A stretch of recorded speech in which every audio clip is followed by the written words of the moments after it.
Hey there, everyone. Thanks for joining me for another one-man review. Today I'm really excited. I feel bad. I got this. This is the new book from Living the Line. Sean's sub-imprint, Smudge, which is an imprint where he's working with the fantastic manga translator, Ryan Holmberg, to put out historically important, like old horror mangas, 60s and 70s. The Her Frankenstein was a great first start. UFO Mushroom Invasion is an awesome second release, and I've seen some of what these guys have coming forward from Smudge, and it's only going to get weirder and wilder from here. But these are both, this and Her Frankenstein are both great books. And one thing I really like about how Ryan and Sean are handling this is they're treating Smudge not just as like an imprint, but almost like an anthology or something. Like, so this is Smudge number 2. So it's kind of like this. It's a set of like ideas, even though it's from a bunch of different artists from different times that weren't even necessarily working together. They're kind of curating a look, and that look and idea and aesthetic and historical influence is what Smudge is capturing. So I really like, and I think that it's very smart that they're putting on the inside here Smudge 1. You have Smudge 2, and then you're just going to keep adding. So it's like the collect them all thing. And instead of seeing them as a disconnected thing, it's almost like a connected piece of scholarly work by Ryan is partially how I'm thinking of it. And then, yeah, you can just celebrate each artist individually as you go, which I'll show they do a really good job of as well. So this one's 1967, not one of the earliest ones from the imprint, but some really wild stuff. This is a strange book all over the place in terms of obviously some of the awesome strange artwork, but then even in format where there's like an educational component about mushrooms, and like even here is like telling some kind of facts about UFO ideology, what people might think about it. So it's really interesting, and you get that, and then you have like the story alongside of it. Here we are introduced to a character, Aoki. He has hurt his leg, and he's coming in to this character, Sada Sensei, who's gonna, help him, put him on his back. And he's saying like, "Hey, I saw this UFO crash. Like, you got to come check it out." They go into the field. So Sada Sensei puts Aoki on his back and runs him to the field where they see this UFO crash. Obviously, we're going to get some fungal mushrooms from outer space. I don't think that's any kind of spoiler given the title of the book, but you can see these really beautiful, awesome drawings that get these like glowing mushroom people, all pretty much with like a stippling technique, and then the stipples get like thicker as they go in. Reminds me a lot of like how Shigeru Mizuki does some of his effects with a lot of the stippling on his monsters and his glowing creatures. The characters themselves kind of remind me of like a Barefoot Gin type of style era manga. I think you can see that in the faces here. But then the cool part is all of these extra monsters on top of that. And yeah, the look of the glow, it was really, really effective. I really like that graphically on the page. And then this is one of the places where it gets a little bit weird. It almost like swerves for a couple pages within the middle of the story, but it's also contributing to your ability to understand the story, where they're talking. And these are things like that I know now. I've learned in the like the last 5-10 years or whatever. But talking about cordyceps and these parasitic fungi that will latch onto a bug and like force them to crawl to the top of the grass, or force them to go eat their larvae. These like pilot fungi. And so that's obviously the idea that this is like a cordyceps fungus from a different planet, which isn't that far-fetched of a sci-fi idea, really, that you could have a fungus that could adapt to take over a human body, because they do that with other types of bugs and animals. So it's a very real potential and a terrifying idea. And then it's just backed up with these insane, amazing visuals where you've got like these people planted in the ground as mushrooms. You've got these mushrooms going on top of the frogs.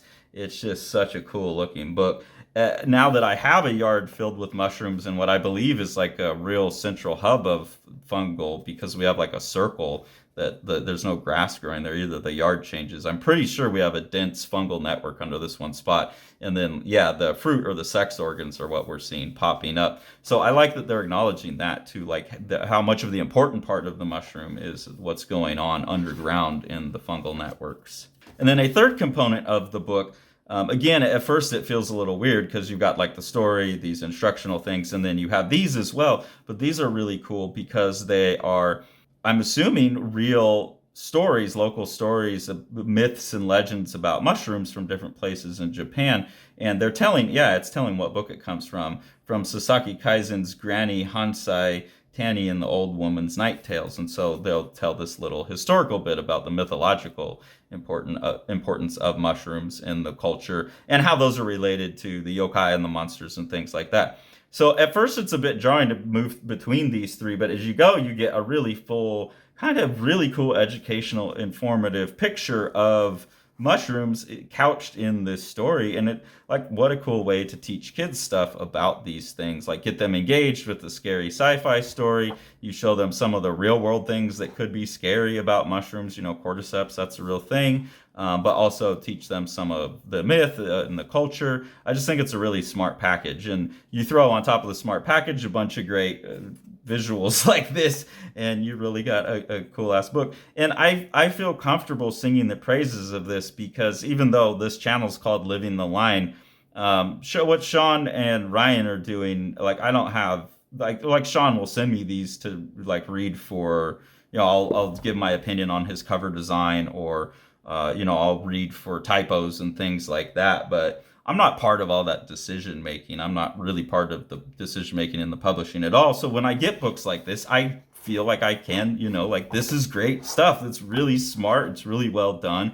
And the other thing that I think that they're doing really smart, as always with Ryan's work, and this is something I think is so great about what Ryan does, and I mean, whether he's for Drawn and Quarterly, I mean, he translates for a bunch of people. He always has an essay in the back. Actually, this one looks like it's written by someone else, but there's always some historical context. So that's what I'm saying. Like, there's a larger project here, a historical project, and Ryan has figured out that he's going to have more impact on the world by couching his essays in the manga than being like a manga historian working in academia. So I think rogue scholars, not Rhodes scholars, but rogue scholars are one of the most important types of scholars we have right now. Because our institutions have become locked down to where, you know, like, people do have academic freedom, but it's hard to do this stuff this way within the strictures of academia, within the strictures of peer review, and there's just certain formats. Plus, people don't get access to that. If your article shows up in a peer-reviewed journal, that's something that a school is being charged like $1,000 for one copy, and then you have to check it out from the library, and you got to have a library card to, you know, you got to be a student at that university or maybe an alumni. So Ryan is doing the real work, the hard work, the good work, and he's doing it in a publicly accessible way, not locked behind any bigger paywall than 1995. You know, that's a big difference. The other thing that I really, really like about what Sean and Ryan are doing with the way they're formatting these smudge books is they're also showing like other works that this artist has done, so people get a sense of what is out there. They know what they can look for. You get a sense of what the original covers looked like, which is so cool. There's so much extra information. And then there's also like kind of a no-duh promotion factor in this, that it's like, man, I've never seen this feature in a manga before, but it's so smart. Like, you put this out, people decide they like this artist, and it's like, okay, guys, you know, just run a poll. Like, here's the rest. Which one do you want us to try and go for? And I think that's really cool. And I don't know if, I'm assuming that's what they're doing. I'm assuming at some point, but I don't know. I don't know if that's part of their plans. Like I said, I'm kind of inside and outside at the same time, and I like it that way because I can be like honestly praising something. But yeah, through and through, I think the Smudge imprint is doing things really smart. You know, they really are creating some sense of continuity. They're showing you what it could be if it gets all the support it's due. I've seen both of these books getting a lot of heat, which is awesome. A lot of people seem excited to have them, and there's a good reason for it. They're really cool, fun books, and they're historically important. So I know this is a Living the Line book on the Living the Line channel, but yeah, this is good stuff. Go get it.